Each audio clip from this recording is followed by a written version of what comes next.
حمد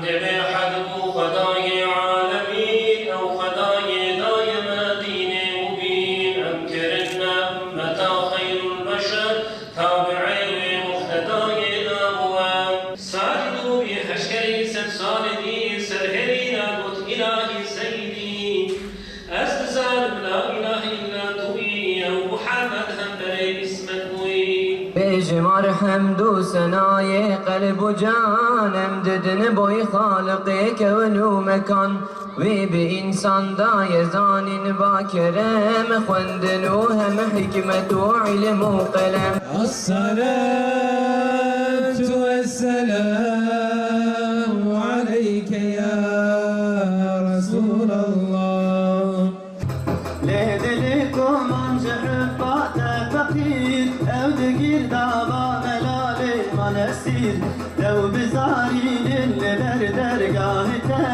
همدكن هبي شفدلو جاهته Mevlid-i Şerif, yani Resulullah'ın doğum günü kutlamak demektir. Etkinliği yapmak demektir. Mevlid, Resulullah sallallahu aleyhi ve sellem doğduktan sonra yani onun doğumunu böyle kutlamak, yani sevgi göstermek, yani etkinlik böyle yapmak, düzenlemek, buna Mevlid denir bizim şimdiki dilimizde. Bazı kişiler diyor Mevlid bid'adır çünkü Resulullah'dan sonra bu etkinlik Mevlidi yapılmış. Ama bid'ada iki çeşidi vardır. Bid'ai hasene vardır, bid'ai seyyiye vardır. Ama Mevlid bid'ai hasenedir. Niye? Çünkü içinde yapılan şeyler yani Kur'an'a ters değil, sünnete ters değil, icma'a ters değil.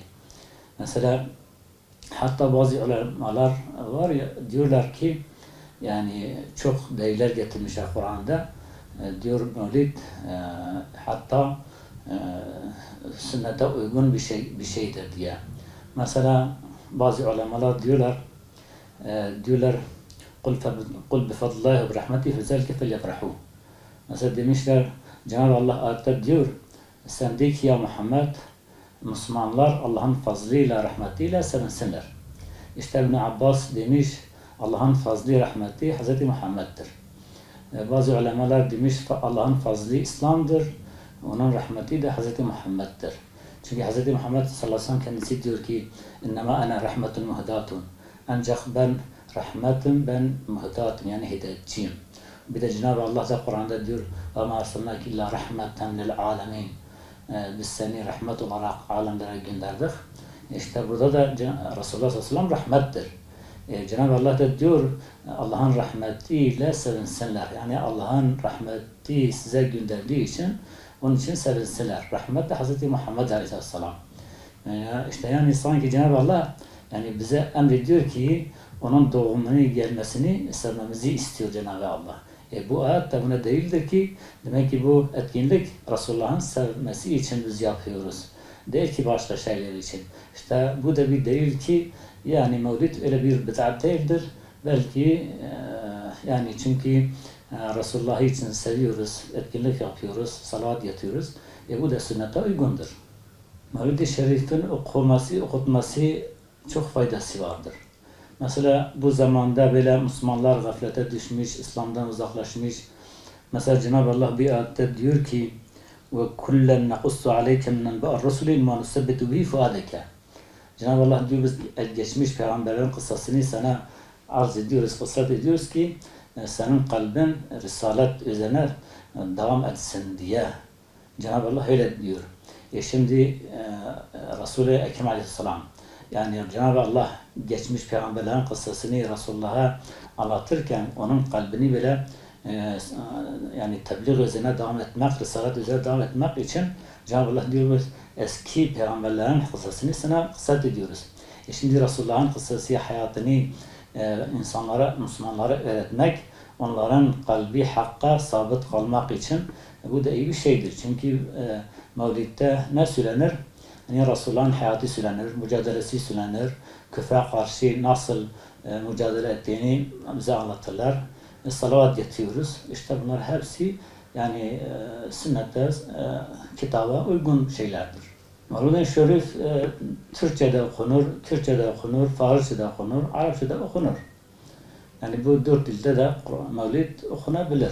Mevlid Resulullah'ın doğum şeklidir, nasıl doğmuş. Önceden Resulullah sallallahu aleyhi ve sellem mesela babaların, dedelerin isimleri söylüyor. Nasıl gelmiş, nasıl doğmuş, nereden doğmuş, işte bu gibi şeylerdir. İşte her dilde de okunabilir Mevlid yani. Değil ki has Arapça veyahut Türkçe veyahut Farsça tek. Yani her dilde de Mevlid okunabilir.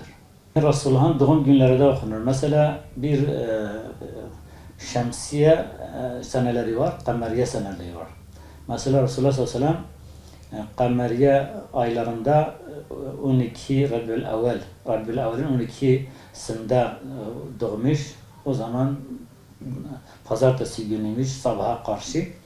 İşte hem kameri aylarına göre de Mevlid okunabilir hem de şemsi. Mesela şemsiye senelerinde göre Nisan ayın 20'sinde Resulullah sallallahu aleyhi ve sellem doğmuş.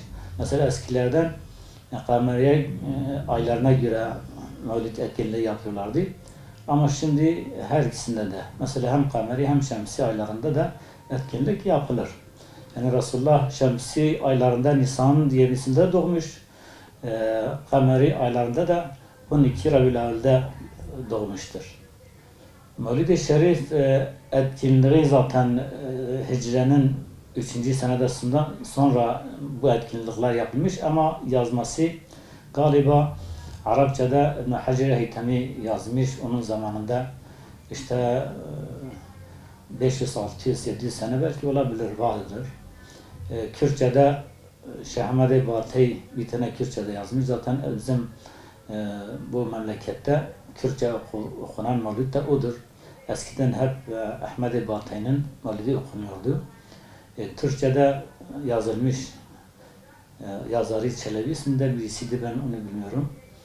Yani şimdiki Kürtçe yazılan mevlidler bir çoğalmış. Mesela Mustafa Hoca'nın bir mevlidi vardır. Şu etkinlikte zaten okunuyor o mevlid. Kürtçe'de de birkaç şekilde şimdi yazılmış. Eskiden bir tane vardı, şimdi birkaç tane çoğalmış. Ben de dediğim gibi şu Mevlid-i Siyer ben kendim yazmışım. O da aynı mevlid vezindedir.